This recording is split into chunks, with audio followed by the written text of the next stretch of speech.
सकाळच्या घाईत नवरोबाच्या टिफिनवर रोज रोज काय द्यावं हा प्रश्न असतो आणि काहीतरी चमचमीत हवं असतं. तर पटकन तयार होणारी कांद्याची भाजी आज आपण करत आहोत. भाकरीसोबत फुलक्यासोबत तर अप्रतिम लागते. घरात काही भाजीला नसेल किंवा रोज रोज त्याच भाज्या खाऊन कंटाळा आला असेल तर ही कांद्याची भाजी खूप मस्त होते आणि पटकन बनवून तयार होते. घरात असणाऱ्या साहित्यापासून बनते, त्यासाठी विशेष काही लागत नाही. जय गजानन माऊली प्रिया मराठी रेसिपीमध्ये सर्वांचे खूप खूप स्वागत. चला तर रेसिपीला सुरुवात करू. त्यासाठी मी इथे 5 कांदे मध्यम आकारात कापून घेतले. तुम्हाला उभे काप करायचे असतील तर तसेही करू शकता.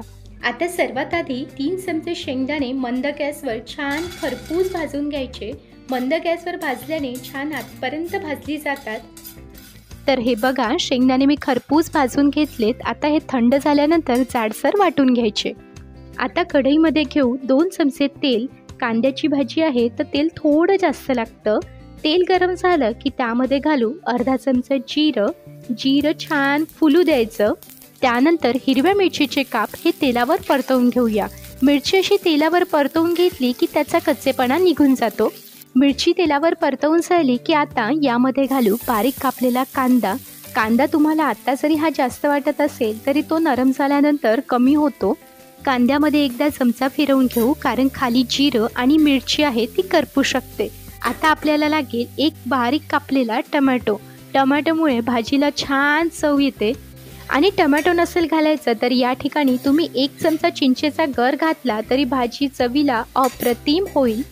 आता हा कांदा छान लालसर होईपर्यंत परतवून घेऊ. घरात काही भाजीला नसेल किंवा रोज रोज त्याच त्या भाज्या खाऊन कंटाळा आला असेल तर ही कांद्याची भाजी अगदी योग्य पर्याय आहे आणि विशेष म्हणजे अगदी पटकन तयार होते. तर कांदा लालसर होईपर्यंत मी परतवून घेतला. आता हा कांदा थोडा बाजूला करूया आणि आपल्याला लागेल 1 चमचा जाडसर ठेचून घेतलेला लसूण कांद्यासोबत आधीच परतवून घेतला तर तो जास्त कुरकुरीत होतो.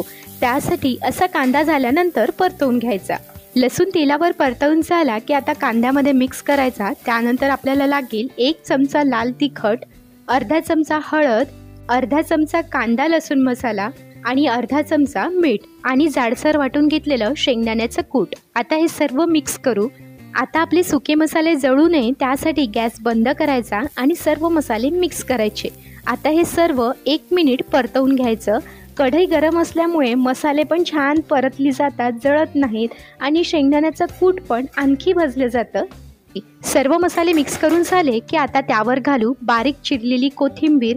तर हे बघा, मस्त चमचमीत आणि पटकन तयार होणारी कांद्याची भाजी बनवून झाली. तर मस्त वेगळ्या चवीची कांद्याची भाजी तयार आहे. उन्हाळ्यात नवीन कांदा येतो, स्वस्त असतो, तर ही चमचमीत भाजी नक्की करून बघा. तुम्ही टिफिनवर, सकाळच्या जेवणामध्ये किंवा रात्रीच्या जेवणामध्ये कधीही करू शकता. रेसिपी आवडली तर लाईक करा, शेअर करा आणि सबस्क्राईब केलं नसेल तर नक्की करा. चला तर भेटू अशाच मस्त रेसिपीमध्ये.